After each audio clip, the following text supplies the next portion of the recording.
Hello and welcome to key facts. So क्या आप लोगों को पता है that you are a bacteria? Yes, सही सुना आपने। चलिए ऐसे बोलते हैं कि आपकी बॉडी का 43% सिर्फ इंसानी सेल्स है और बाकी का 57% यही माइक्रोस्कोपिक कॉलोनिस्ट्स है, यानी कि बैक्टीरियाज, जो हमारे पैदा होने के बाद से प्रॉपरली डेवलप होना शुरू हो जाता है। नेशनल इंस्टीट्यूट ऑफ हेल्थ के डेटा के अकॉर्डिंग बैक्टीरियाज कहीं ना कहीं बर्थ के पहले भी भ्रूण अवस्था में पाया जा सकता है। सो चलिए समझते हैं what is this microscopic single cell organisms जो कि जिम्मेदार हैं लोगों में बीमारी फैलाने के लिए।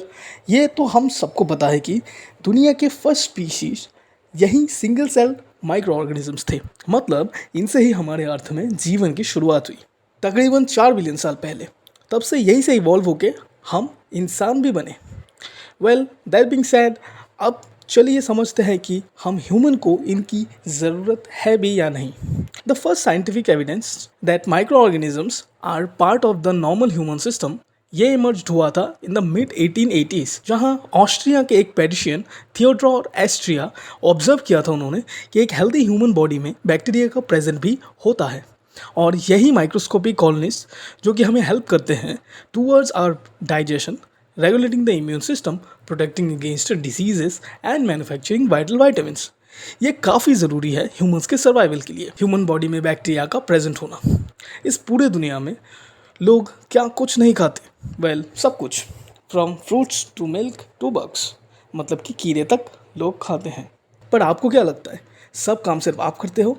लाइक आपके दांत खाने को चबाते हैं, आपका पेट उसको हजम करता है, एंड आपकी आंतें यानी कि इंटेस्टाइन्स उस खाने के अंदर के न्यूट्रिशन को ऑब्जॉर्ब करता है।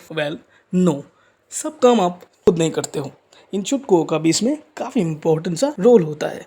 जैसे कि साइंटिस्टों ने ये रिसर्च किया है कि अगर आपके पेट में ये सारे बैक्टीरियाज प्रेजेंट ना होते तो ऐसी बहुत सी चीज़ें हैं जो आपका पेट डाइजेस्ट ही नहीं कर पाता था। जैसे कि साइंटिस्टों ने ये रिसर्च किया है, योर गट और योर गैस्ट्रो इंटेस्टाइनल ट्रैक्ट एक ट्यूब होता है जो कि खाने को आपके स्टमक से लेके आपके इंटेस्टाइन तक पहुंचाता है। यही है ये millions of species of bacterias का घर, और यही हेल्प करते हैं to break down the big food molecules, जिनको माइक्रोबायोटा बुलाते हैं साइंस की भाषा में। The relationship of you and your bacteria is symbiotic. इसका मतलब है कि आपको और आपके बैक्टीरियाज को दोनों को ही फायदा पहुंचता है इसमें। जैसे कि आप उनको एक सेफ घर देते हो और ढेर सारा खाना, और बदले में वो आपको आपका फूड ब्रेक डाउन करने में और आपको ज़रूरी न्यूट्रिएंट्स मुहैया कराने में, जो कि आपकी सर्वाइवल के लिए काफ़ी ज़्यादा इंपॉर्टेंट है, हेल्प करता है। चलिए ये तो हो गया good facts, but what about the cons और बैड इफेक्ट्स? ज़्यादा मेजर नहीं, बट कुछ ऐसे माइनर फैक्ट्स हैं जैसे कि इन्फ्लेमेटरी बोल, पेट का हमेशा भरा रहना, पार्किंसंस, डिप्रेशंस एंड ऑटिज्म, ये सब चीज़ें। ओबेसिटी यानी मोटापा इसका एक और एग्जाम्पल है। खैर, फैमिली हिस्ट्री एंड जेनेटिक्स का रोल तो होता ही है, यहाँ पे आपके बैक्टीरियाज का भी काफ़ी इंपॉर्टेंट सा रोल होता है। यानी कि जब भी आप चॉकलेट्स या बर्गर जैसे जंक फूड्स को कंज्यूम करते हैं, ये आपके मोटापे का रिस्क और आपके डाइजेशन सिस्टम में रहने वाले माइक्रोबायोम्स को भी अफेक्ट करता है। नेक्स्ट टाइम से आपका खाना ज़रूर सोच कर खाइएगा, ताकि आपके अंदर मौजूद बैक्टीरियाज उस फूड को कंज्यूम करके आपको बेटर न्यूट्रिशन दे पाए।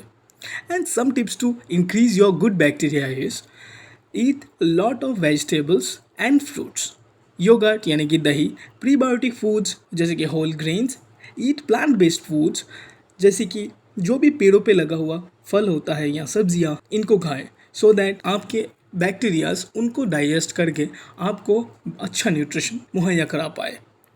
So that's it for today. If you like this video, please share with your friends, like the video and please do comment, और इस चैनल को भी सब्सक्राइब कर दीजिएगा। और किस टॉपिक पे आपको नेक्स्ट वीडियो देखना है कमेंट्स करके ज़रूर बताइएगा। तब तक के लिए स्टे सेफ, मिलते हैं नेक्स्ट वीडियो में। Thank you so much.